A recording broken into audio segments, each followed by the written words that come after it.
Yeah, today we have a very special lesson for you. I'm super excited. We have wanted to do this lesson for a long time, and now we finally can because we have added a new fluency coach to the team, Ollie from New South Wales, Australia, who you will meet in just a moment.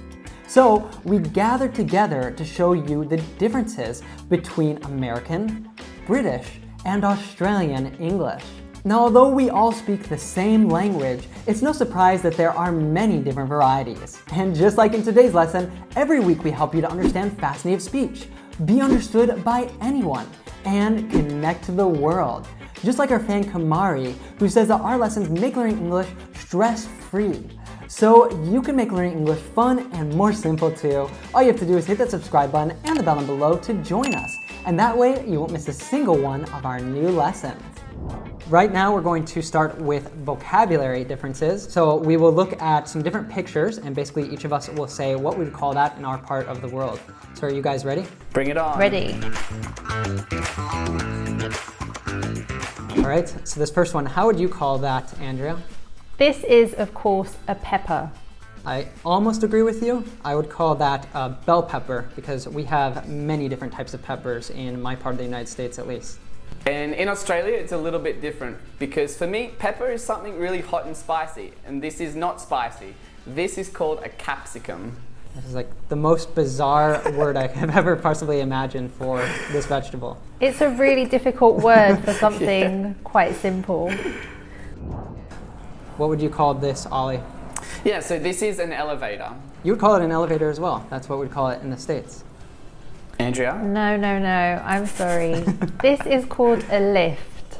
I suppose that makes sense. It kind of like lifts you up, but that sounds like a little bit, I feel like that might be what I would call it for a kid or something like that. Well, I don't know. I think elevators may be a bit advanced for what it is. A lift is just such a lovely, easy word. Yeah, that's true. It's probably important to note as well that we would say you're going to take the lift or get in the lift. And this shouldn't be confused with giving someone a lift or taking a lift from someone, which would describe a situation where you take someone maybe in your car to a place that they need to go to. I think in the States and in Australia as well, you probably use the same term, right, to give someone a lift? Absolutely, yep.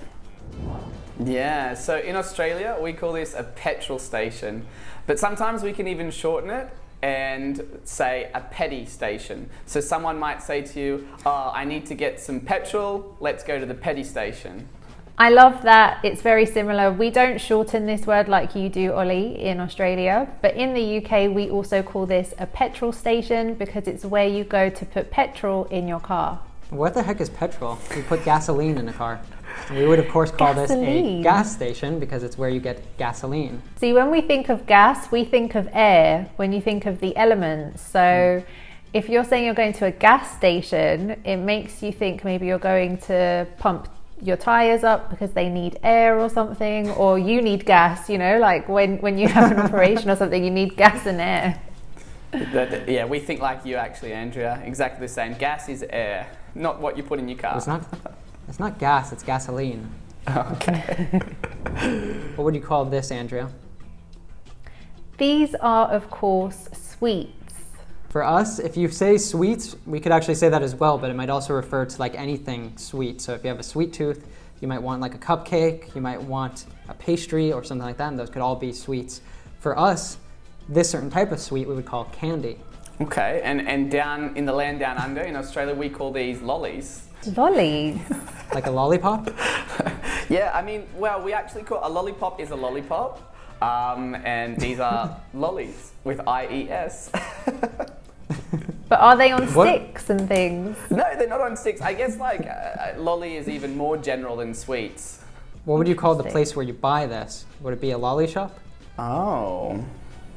I don't even know if we have these types of stores. I don't That's think a good question. Yeah. If you have a sweet tooth, do you don't have go to candy Australia. stores? We have candy stores, yeah. Oh. And we'd call it the sweet shop. The sweet shop. A lolly shop. In the States, if you say that, it's like that shop is sweet. Like it's a really great shop. I love how we have all different words for this one. We've got 3 words there for one thing. So moving on to the next one, this of course would be called a drugstore or maybe even a pharmacy. Yeah, so in Australia, we could call this a pharmacy, and you can also call it a chemist. I'm with you there, Ollie. In the UK, we call this a chemist, but you could also call it a pharmacy. Chemist, it sounds like way too archaic. It sounds really old or something, like you're actually going there and the guy's gonna get like his potions and kind of like mix it up for you. Yeah, that's what happens. So in the UK, if you told someone you were going to the drugstore, they'd think that's where you're going to buy drugs, like narcotics, because we don't call this drugs, we call it medicine. All right, so moving on to the next picture. We talked about candy or sweets or lollies. What do you guys call this? So I would call this fizzy drink. Fizzy drink? That sounds like a great thing to call it for kids, again. You call it the same, Andrea? Yeah, so this one actually has lots of different names, so it's quite an interesting one. We'd probably call it a soft drink, but you'll also hear people call it a fizzy drink or fizzy pop or even just pop. I think if you go to the north of England especially, people would call it pop. In Australia, you can ask the waiter what fizzy they have, and they'll say, oh, we have Coca-Cola. Actually, we call it Coke, Fanta, Pepsi, Sprite. In parts of the US, I've heard that for like all soft drinks, they'll say Coke. So it like doesn't matter what type that they want, you say like as a general, they call them Coke. Where I'm from the US, we'd probably say soda, but it's the same as like in the UK that depending where you go, you could hear people say pop or soda or both of them together, soda pop. And soft drinks also would be like in general to refer to them, but I would never actually say that to say like I want a soft drink or something like that. So what would you say is the most universal that you could use everywhere? I think soft drink, right? I suppose. People would know what you want, but it sounds unnatural in the States for sure. So you better say soda or pop. Interesting. So be careful, because if you go to the UK and you order a soda, you're going to get basically like a fizzy water. A soda water. Yeah, us too. That makes sense. We would call that the trunk of the car. So this is not what we call it in the UK. This is the boot of the car. The boot, but that sounds like it should be underneath it. Your boots you wear on your feet, that sounds like it would be like another name for the tires or something. Well, it's because it's in the back, I suppose. It's in the back of the car, so it's the boot. It's like the end of it, maybe. I don't know. Where do you wear your boots, Andrea? Help me, Ollie. What do you call it? Well, we also call it the boot of the car. I had never heard trunk before until I met my first American. So it's definitely the boot of the car. Ethan, you're outvoted on that one. You're voted off of the island. Yeah. So I suppose trunk because that's like another name for suitcases. Oh, I see. So like that's what you put your suitcases in, and it's what there's a lot of space for you to put things in. So that's why you call it a trunk. Exactly. So if you call this the trunk, what do you call the front of the car? The front is the hood. Interesting. I would say bonnet. Same here. We call it the bonnet. The bonnet. That sounds really old as well. You calling us old, Ethan? Old-fashioned, right? Yeah.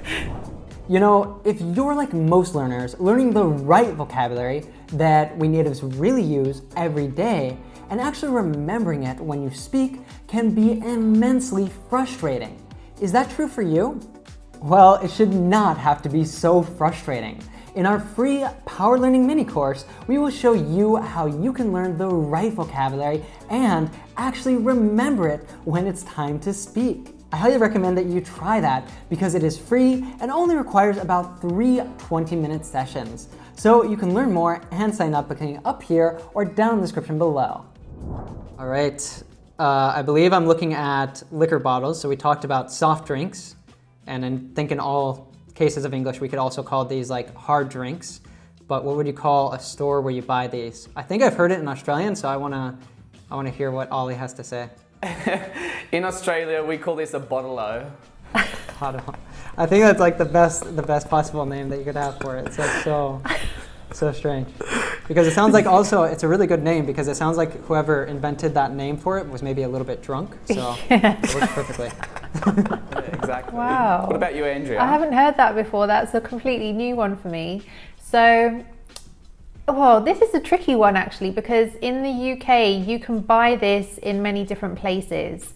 So there are some shops that just sell alcohol, and these are called off licenses. So you would say, I'm going to the off license to buy something. But you can buy this in other shops as well. You can buy it at the supermarket. Lots of people will probably buy it at the supermarket nowadays, but you do still have some off licenses. We can't buy alcohol in the supermarket at all. It's illegal, so we have to go to the bottle-o if we want to buy some hard liquor. Okay. Now, both of your guys, I find them really bizarre. I think ours is a lot better name for it, and we're in the same boat with Australia. Depending on the state that you're in, you can't buy it at the supermarkets. You have to go to a liquor store, which a liquor store is a store that sells liquor. But So it what kinda is makes liquor, perfect sense, right? Ethan? Liquor is hard alcohol, right?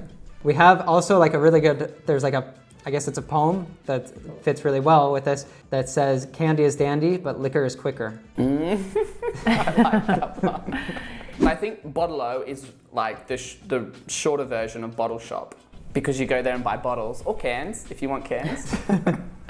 Okay, we only have 2 of these left. I believe this one is referring to the actual room that you're supposed to go to. So I would call it the bathroom, like I have to go to the bathroom, or where's the bathroom? Well, are you going to have a bath? Yeah, this picture even only has like a toilet in it, but we'd still call it the bathroom. Yeah, well, I'm going to the toilet. Me too. We would say, I'm going to the toilet, or you could even say, I'm going to pop to the loo. Yeah, I'm going to the loo. Yeah, that's a nice little Would you short say that version. in Australia? Yeah, I'm going to the loo. That to me always just sounded like super British. I wouldn't imagine that you'd say it also in Australia. And if we're talking about the actual object, we can call this a dunny. The dunny. Dunny. We definitely wouldn't say that. We'd say maybe like the can. Like you could say, I'm going to the can, but it's a little bit crass. It's like not so polite. Yeah, and in the UK, our version would be the bog. The bog. So if you go to the States and you say toilet, it's like quite literal. So I think it's considered maybe not so polite. And I think we say like bathroom or washroom or powder room. We have like all these euphemisms because I guess people don't really want to imagine what you're doing in there or something like that. So we say the bathroom. Yeah. And you could be doing so many things, taking a shower, having a bath, washing your hands. Doing a little personal dance party, you never know. Okay, and then finally, we talked about some different sweet things. These, of course, would be cookies. Biscuits. Biscuits. It's a cookie if it is a type of biscuit, you know, with chocolate chips and things like that. But this is an assortment, and so we call these biscuits.